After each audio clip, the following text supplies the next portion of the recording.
Oh, hello. Welcome back to my channel. It's your girl, Davi L. You already see the vibes in this video. We are baking and we are dancing and singing, okay?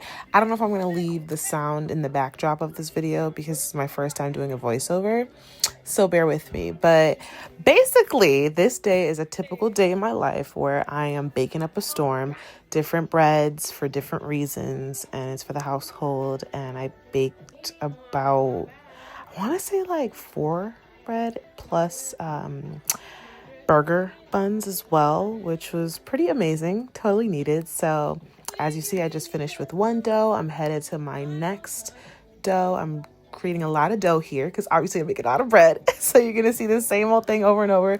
But I'm jamming out, enjoying life. You know, the vibes. You see the vibes at least. But I do yeast for my breads because that just works for me. I'm not on the sourdough kick yet, but one day I'll get there, I'm sure. Getting some warm water in there, always warm water, mixing it up. I actually really enjoy batching bread versus just doing one and then do another in a few days. It's nice to have a bunch, and I put it after 2 days right in the refrigerator because ain't nobody got time to be spending all this time. Okay, and yes, I say all this time because it took me about 3 hours, but y'all are only getting about 6-7 minutes of this video. But this took me 3 whole hours of my life to do this, and it's by choice, of course, but it takes time. So I don't need any of my bread spoiling, so I'll always put it in. You see me? Hey, look at me. I'm really enjoying myself. I've been enjoying myself while baking. Sorry, I just caught my own damn attention. But anyway. I put it in the fridge after 2 days just to be safe.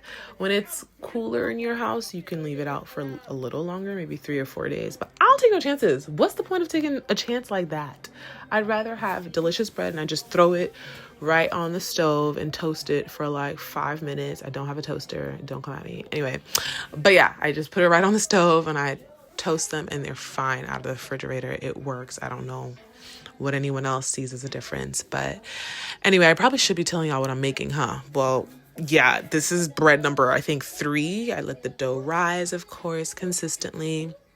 And we're going to stretch it out. This is the bigger dough that I made. And I'm going to always split them up typically, unless I'm making like my really long loaf pan, which I think I want to say it's like a foot long type of bread, but I really don't know the facts, honestly. But yeah, I make sure to roll it up, get the density real thick, real high, but I usually do a different rolling method, which you'll see later on in this video. Wow, voiceovers are not easy. Hello. But those are the different size pans that I have. Had to show y'all. I think that's the 12-foot one that 12 foot, 12 inches. So it goes a foot. Yeah, there we go. You get it. But this is how I do the rolling method. I don't always do this way, but this way works pretty well. Then I tuck in the ends, and once it rises beautifully as long as I do everything correct, which if you see my previous videos, I'm not always perfect in this baking world. So I just be doing my best. You better get it, Davielle. Look at me go. If I'm not going to hype myself up, who will? Okay, I'll wait. But yeah, speaking of weight, I let the dough rise. I keep putting it in that little shelf area because I needed space to put all of my dough because I just make so many at a time. But yeah, I'm just kneading the dough, a lot of kneading. I had to cut all that out. But when I say it takes 3 hours, the dough rises and stuff. So I get a lot of breaks too. Okay. I know you were worried about me, but I promise throughout the 3 hours, I get mad breaks because, well, when you're batching, it's kind of hard because once one dough is rising, you start the other set. Like these are the burger buns that I was starting here. So even though I could have been taking a break because if I was just doing one bread, I would have walked away and let it rise. But instead, I start the next batch. So technically this time I did not take a break. So I definitely just lied to y'all. My bad. But I was back to back with this. Truly, I barely sat down.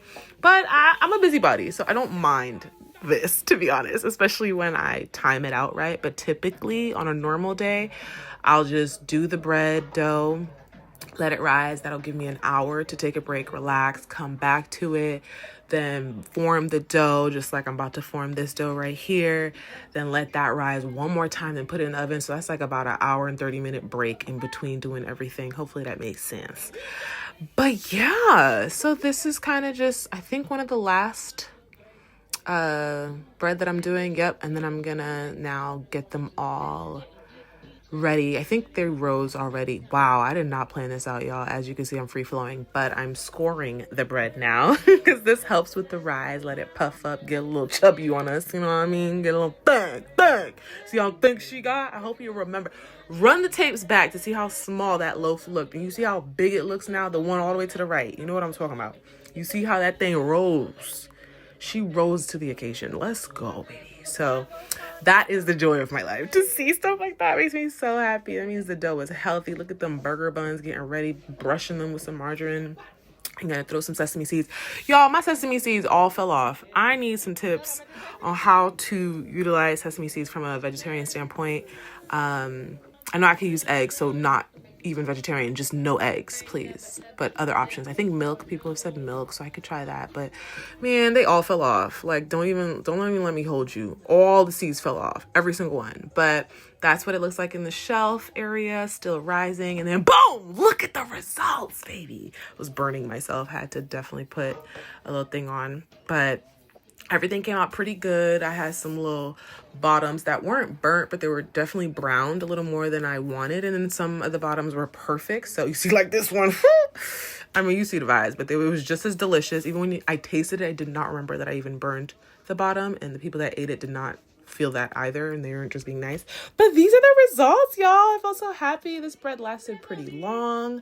You see the seeds falling, right? But yes, this burger bun was so good. I needed a little more salt for sure, and I say that at the end of the video when I taste it. But all in all, I was really happy with this. So I wanted to give y'all a different vibe type of video. So this is me jamming out a normal, real day in my life. So please like, comment, share, subscribe if you'd like. If not, then thank you for being here. I really appreciate you. A real one.